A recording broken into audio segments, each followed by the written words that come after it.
once the angels begin to do many things for God and begin to compare themselves, their privileges with the humans, then the ego has already developed. Because they know too much. They have too much priority. They have too much privilege and too much power.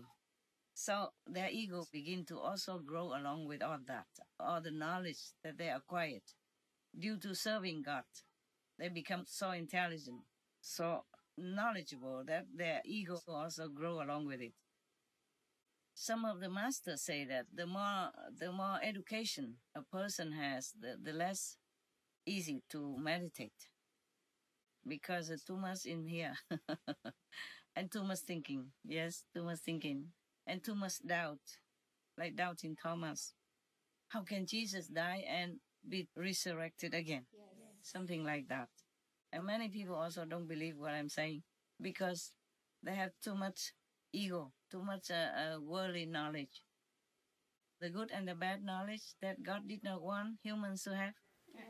Yes, that is an obstruction for spiritual development and progress. Yes.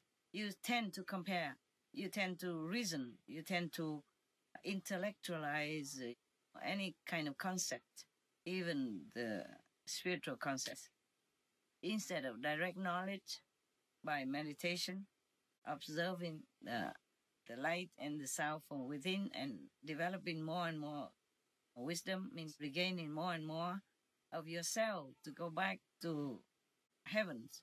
You compare, you intellectualize, you argue with all the principles in spiritual practice compared to science and all that stuff, and then it slows you down, or you quit, or you don't believe at all.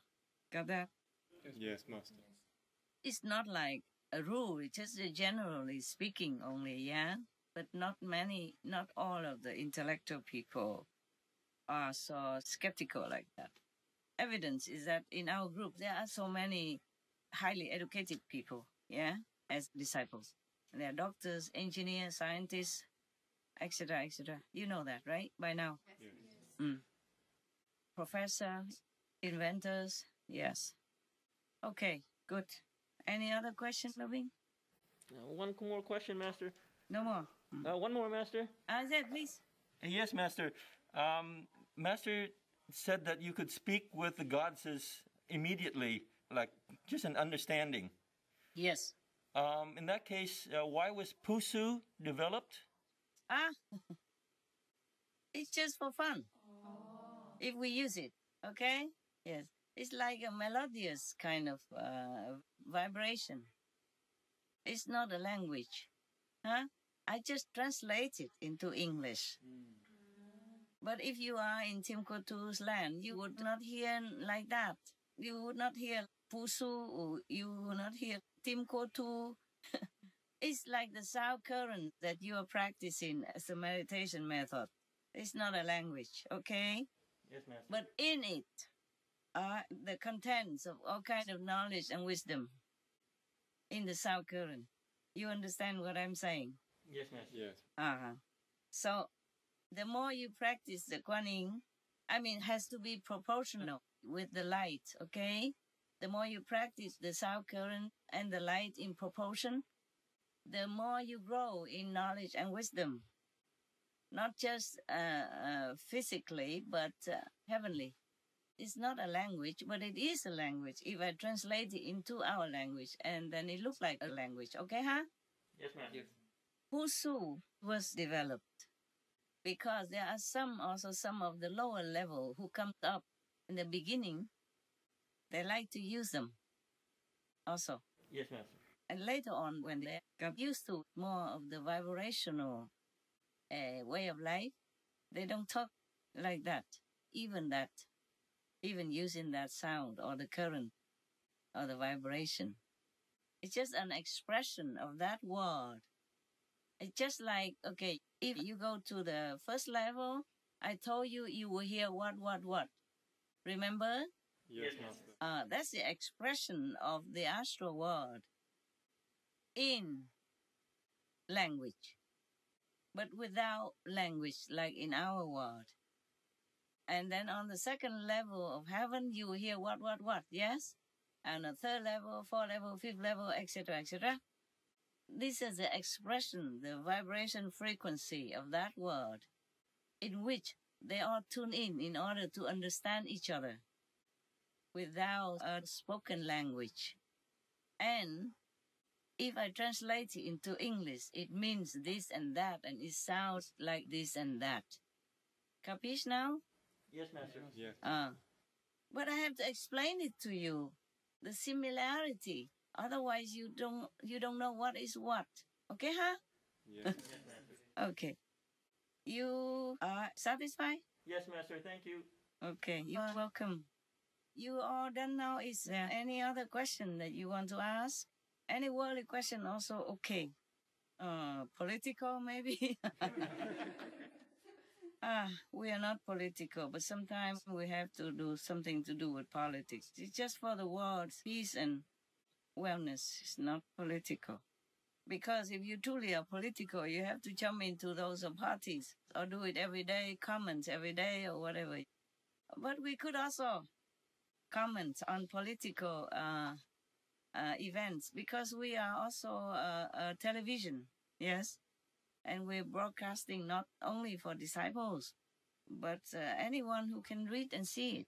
If they have questions in their minds also, we answer that through talking, yeah, now and then. Actually, politics is not very interesting anyway. It's always, fighting. Somebody go down, somebody went up. Something like that. Okay, huh? And I am always glad to see if some politicians really worry about their people and take care of them, take care of their citizens. Then I'm really happy. And I'm very sad when the opposite is going on. And I can see through some politicians that they're really just for fame and profit. That's very sad then. When the people are dying and suffering from all kinds of hardship, and they don't care, just argue about petty things or accusing wrongly or fakely, or defaming some innocent opposition or something like that. This really saddens me so much. And if I can do something, of course I say something or do something. If not, mostly I just help them quietly, okay? Yeah. I help both oppositions quietly so that the things tone down. And the bad ones don't commit too bad sins by wrongly defaming others. And the good ones will not be too much harmed. That's all I can do, but quietly. Everything I told you, sometimes it does not always turn out the way it should.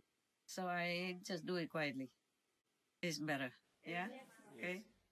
All right, my love. You are not sleepy, aren't you? It's almost 2:00 a.m. You don't realize? No, really. Okay, never mind. Are you happy now? Yes, Master. Yes, Master. Have a change, right? Yes. Me too have a change to see all your handsome covered faces. Beautiful head down face. It's okay. We work together, so I consider you colleague. So now and then we just see each other. It's fine, yes? Yes. I'm glad that you live together in the same place so you don't have to, do the Zooming because then I'd be lost. I don't know how to Zoom. Yeah, it could be more complicated and we cannot Zoom with so many people at the same time. So we are still lucky, no? Yes, Master. And thank you for staying there, hanging in there so we can see each other sometimes. All right then, huh? No more questions, right? I do, Master. Please. I have one worthy question. Yeah. Like you say that God created humans with free will, Yes. and it seems like since ancient times there are always wars here and there. It happened to one country and then moved to another. Mm-hmm. And I'm thinking, if we have free will, then I would say most of the world population don't like to have war, Master. Yes. Meaning our will is to have peace. Yes. and love, like not harming animals or even other beings. Correct? And I'm just thinking, I don't have the factual number. I would believe majority of the human don't like war, like peace. Of course not. Yes. And most of them have love in their heart for poorer people, for for unfortunate people and for animals. Yes. Yeah. Just And- that. Okay. Tell me. Yes, and how come our free will cannot overcome the so-called negative energy or force? Hence, the war continue moving from one region to another, Master. Yes. You forget the snake. Oh, Huh? so still alive, the snake. The snake is a problem. You see, Adam and Eve were happy in heaven, okay? Until the snake came along Yes. and seduced them. Oh, if you eat this apple, you will be as great as God. That's why God doesn't want you to eat it. And that makes the ego came up, praising them and leading them into some illusionary dream for the future and all that stuff, telling them all good things about the apple, and then they ate it. See that? Yes. Eva ate first, right? Yes. If I remember. And then she gave it to Adam. Adam hesitated to eat, but in man, he always listened to his wife. So there we are. Huh?